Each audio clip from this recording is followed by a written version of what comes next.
If you think football is just a game, then you've never heard the story of the football war between El Salvador and Honduras.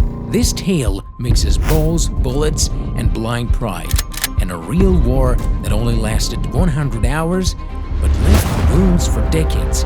Let's get it started. Let's take a look at Central America.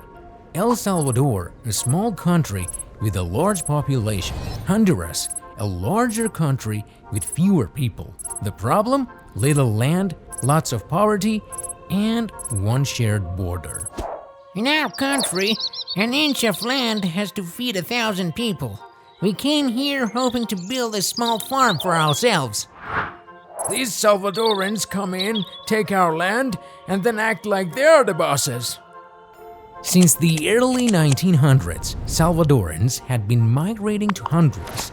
By 1969, over 300,000 of them were living there. But land reforms in Honduras meant those lands they'd settled on were taken back. The result? Mass expulsions. This is the new law. The land must return to our people. Law is law.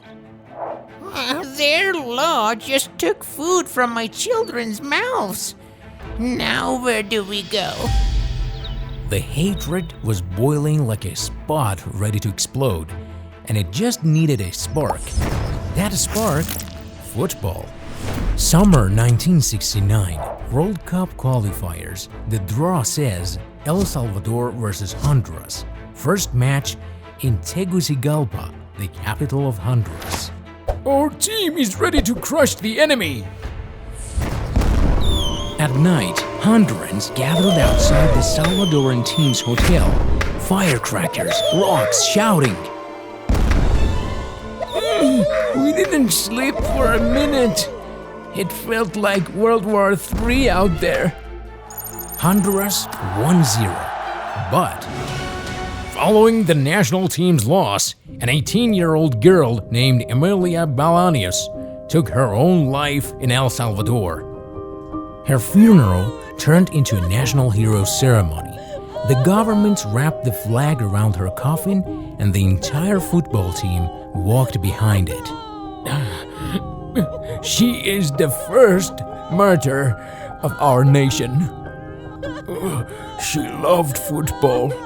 Now the whole country is ready for war. The return match was in San Salvador. The Salvadorans got their revenge. No glass on the Honduran team's hotel windows, rooms filled with dead rats and rotten eggs. We just wanted to play football, not face the undead. El Salvador won 3-0, but things were no longer just about football. Hours before the third match in Mexico, El Salvador cut all diplomatic ties. We can't shake hands with those who kill our people.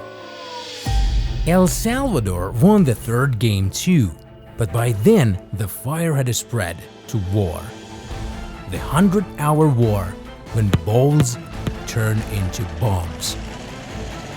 On July 14, 1969, the Salvadoran army invaded Honduras from two sides. Minute 1, El Salvador attacks from the left. A long pass and goal! Toncontin Airport explodes. Wait, they turned a passenger plane into a bomber? What are we even doing? Honduras responded with aircraft from World War II. This plane belonged to my dad. Now I have to fly it into battle? The chaos continued. Soldiers didn't even know who the enemy was. The chaos continued. Soldiers didn't even know who the enemy was.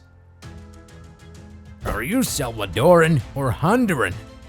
If you support Burka, you are the enemy.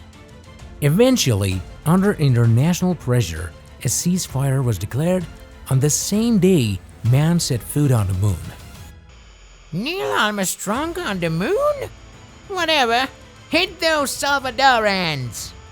On July 20, the fighting stopped, but the human toll remained. Around 3,000 dead, 300,000 displaced, no winners here. After the war, borders shut, trade collapsed. Both countries dealt with the aftermath for years. Not even their national teams made it far in the World Cup. We made it to the World Cup, but didn't score a single goal. Only in 1980 was a peace treaty finally signed, with pressure from The Hague and lots of diplomacy. All right, here is a map. Let's see who gets what piece of land. In the end, Honduras got more territory. But the real lesson of the war? Football isn't war, but sometimes politicians love to turn it into one. If this story blew your mind, smash that like button, leave a comment, and join the Time Warriors army. And tell us, whose team were you on? Team football or team war?